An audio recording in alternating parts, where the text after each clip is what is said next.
Hello hi dear friends welcome back. ഞാൻ സ്വപ്ന രാകേഷ്. ഇന്നത്തെ റെസിപ്പിയും വളരെ സിമ്പിളായിട്ട് വളരെ ഈസി ആയിട്ട് പ്രിപ്പയർ ചെയ്യാൻ പറ്റുന്ന ഒരു ബ്രേക്ക്ഫാസ്റ്റിനോ ഡിന്നറിനോ ഒക്കെ നമുക്ക് സെർവ് ചെയ്യാൻ പറ്റുന്ന ഒരു ഉപ്മാവിൻ്റെ റെസിപ്പി ആയിട്ടാണ് ഞാൻ വന്നിരിക്കുന്നത്. നമ്മുടെ നുറുക്ക് ഗോതമ്പിൻ്റെ ഉപ്മാവും റവയുടെ ഉപ്മാവും ഒന്നും ഇഷ്ടപ്പെടാത്തവർക്കും വളരെ ഇഷ്ടമാണ് നമ്മുടെ സേമിയ ഉപ്മാവ് കഴിക്കാൻ, എസ്പെഷ്യലി നമ്മുടെ വീട്ടിലേക്ക് കൊച്ചു കുട്ടികൾക്ക്.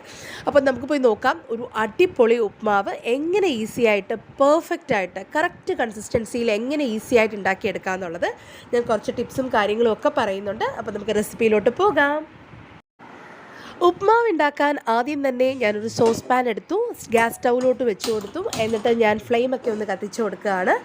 ഇനി നമ്മുടെ സോസ് പാനൊക്കെ ഒന്ന് നല്ലപോലെ ചൂടായി വന്നതിന് ശേഷം 1 ടേബിൾ സ്പൂൺ നെയ്യാണ് ചേർത്ത് കൊടുക്കുന്നത്, പശു നെയ്യ്.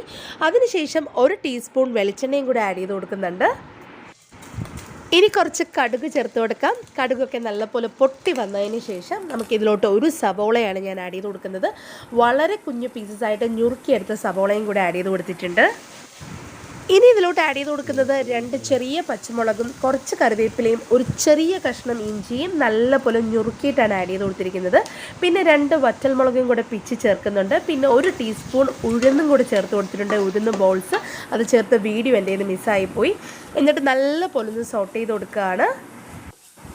ഇനി ഇതിൽ ആഡ് ചെയ്ത് കൊടുക്കുന്നത് കുറച്ച് കാഷ്യൂനട്ട്സ് ആണ്, പിന്നെ കുറച്ച് കിസ്മിസും പിന്നെ കുറച്ച് പൊട്ടുകടല ആഡ് ചെയ്ത് കൊടുക്കുന്നുണ്ട്. ഓപ്ഷണലാണ് കാഷ്യൂനട്ടും കിസ്മിസും പൊട്ടുകടലയൊക്കെ. കുറച്ചും കൂടി ടേസ്റ്റ് കൂടും കേട്ടോ. എൻ്റെ കുട്ടികൾക്കിവിടെ വളരെ ഇഷ്ടമാണ്, അതുകൊണ്ട് അതും കൂടെ ആഡ് ചെയ്ത് കൊടുത്തിട്ടുണ്ട്. എന്നിട്ട് നല്ല പോലെ ഒന്ന് വഴറ്റി കൊടുക്കുകയാണ്. ഇനി ഞാൻ ആഡ് ചെയ്ത് കൊടുക്കുന്നത് 2 ക്യാരറ്റാണ്. അത്യാവശ്യം വലുപ്പമുള്ള 2 ക്യാരറ്റ് എടുത്തിട്ടുണ്ടായിരുന്നു. കുഞ്ഞു കുഞ്ഞു പീസസായിട്ട് ഞുറുക്കി അതും ചേർത്ത് കൊടുത്തു. നമുക്ക് വേണമെങ്കിൽ ചെറിയൊരു പീസ് ക്യാബേജ് ഉണ്ടെങ്കിൽ അതും ആഡ് ചെയ്ത് കൊടുക്കാം കേട്ടോ. എന്നെങ്കിൽ സവോളയുടെ അളവ് ഒന്ന് കുറച്ച് കൊടുക്കാം. എന്നിട്ട് നല്ല പോലെ ഒന്ന് മിക്സ് ചെയ്ത് കൊടുക്കുകയാണ്. ഞാനിവിടെ ക്യാബേജ് ആഡ് ചെയ്തിട്ടില്ല. ഇനി ഇതിലോട്ട് ആഡ് ചെയ്ത് കൊടുക്കുന്നത് 2 നുള്ള് മഞ്ഞൾപ്പൊടിയാണ്. അത്ര തന്നെ ചേർത്താൽ മതി, കൂടുതലൊന്നും വേണ്ട കേട്ടോ. എന്നിട്ട് നല്ല പോലെ ഒന്ന് വഴറ്റി കൊടുക്കുകയാണ്. ഇനി നമുക്ക് ഇതിനകത്തോട്ട് നമ്മൾ എടുത്ത് വെച്ചിരിക്കുന്ന സേമിയ ചേർത്ത് കൊടുക്കാം. റോസ്റ്റഡ് സേമിയ ഞാനിപ്പോൾ തന്നെയാണ് ചേർത്ത് കൊടുക്കുന്നത്. ആദ്യമേ സേമിയ ഒന്നും വറുത്തൊന്നും വെക്കുന്നുണ്ടായിരുന്നില്ല. റോസ്റ്റഡ് സേമിയ തന്നെയാണ് ചേർത്തിരിക്കുന്നത്. എന്നാലും നമുക്കൊന്ന് റോസ്റ്റ് ചെയ്ത് കൊടുക്കണം. ഇതിലോട്ട് കുറച്ച് നെയ്യും കൂടെ ഞാനിപ്പോൾ ആഡ് ചെയ്ത് കൊടുത്തിട്ട് ഇതിൻ്റെ കൂട്ടത്തിൽ തന്നെയാണ് റോസ്റ്റ് ചെയ്ത് കൊടുക്കുന്നത്. അല്ലെങ്കിൽ ആദ്യം നമുക്ക് ഭയങ്കര ബുദ്ധിമുട്ടാണ് കേട്ടോ. ആദ്യം സേമിയ വറുത്തെടുക്കുക, പിന്നെ അത് വേവിക്കുക, അതൊന്നും ഇതിനകത്ത് ആവശ്യമില്ല. നമുക്ക് ഒരുമിച്ച് തന്നെ പെട്ടെന്ന് ഉണ്ടാക്കാൻ പറ്റുന്ന രീതിക്കാണ്. എന്നാൽ പെർഫെക്റ്റ് ആയിട്ടൊരു സേമിയയുടെ റെസിപ്പി, ഉപ്മാവിൻ്റെ റെസിപ്പിയാണ് ഞാൻ പോസ്റ്റ് ചെയ്തിരിക്കുന്നത്. അപ്പോൾ ഇങ്ങനെ തന്നെ ചെയ്ത് കൊടുത്താൽ മതി. ആ നെയ്യിലിട്ട് ചെറിയൊരു ഫ്ലെയിമിലിട്ട് നമുക്ക് നല്ലപോലെ സോട്ട് ചെയ്ത് കൊടുക്കാം.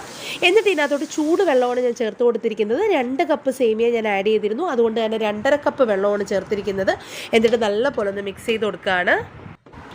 വെള്ളത്തിൻ്റെ മെഷർമെൻറ്റ് ഇത് തന്നെ എടുക്കണം കേട്ടോ. 2 കപ്പ് സേമിയ ഏത് കപ്പിലാണോ എടുക്കുന്നത് ആ കപ്പിൽ തന്നെ 2.5 കപ്പ് വെള്ളം ചേർത്ത് കൊടുക്കാം. അപ്പോൾ നിങ്ങളുടെ അളവിനനുസരിച്ച് 1 കപ്പോ 2 കപ്പോ സേമിയ നിങ്ങളുടെ ഇഷ്ടത്തിന് എടുക്കാം കേട്ടോ. ഇപ്പം ഞാൻ ചേർത്ത് കൊടുത്തിരിക്കുന്നത് 1 ടീസ്പൂൺ ആവശ്യത്തിനുള്ള ഉപ്പും 1 ടീസ്പൂൺ പഞ്ചസാരയുമാണ്. പഞ്ചസാരയും കൂടെ ചേർത്ത് കൊടുക്കുമ്പോൾ ഈ സേമിയ ഉപ്മാവിന് ഒരു പ്രത്യേക ടേസ്റ്റാണ്. അപ്പോൾ നിങ്ങൾക്ക് താല്പര്യമില്ലെങ്കിൽ ചേർക്കേണ്ട, പക്ഷേ പഞ്ചസാരയും കൂടെ ചേർക്കുമ്പോഴാണ് കേട്ടോ പ്രത്യേക ഒരു ടേസ്റ്റ് ഉണ്ടാവുന്നത്. എന്നിട്ട് നല്ല പോലെ ഒന്ന് മിക്സ് ചെയ്ത് കൊടുക്കുകയാണ്. ഇപ്പം നല്ല പോലെ തിളച്ച് വരാനൊക്കെ തുടങ്ങിയിട്ടുണ്ട്.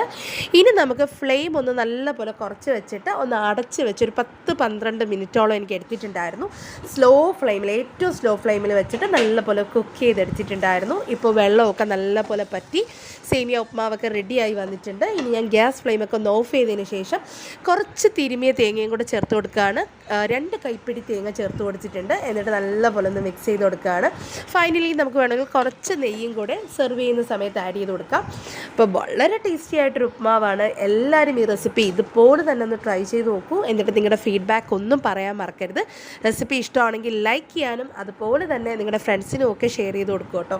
അപ്പോൾ ഒരു പുതിയ റെസിപ്പി ആയിട്ട് ഉടൻ തന്നെ ഞാൻ തിരിച്ചു വരുന്നതായിരിക്കും. അതുവരെയ്ക്കും താങ്ക് യു, ബൈ.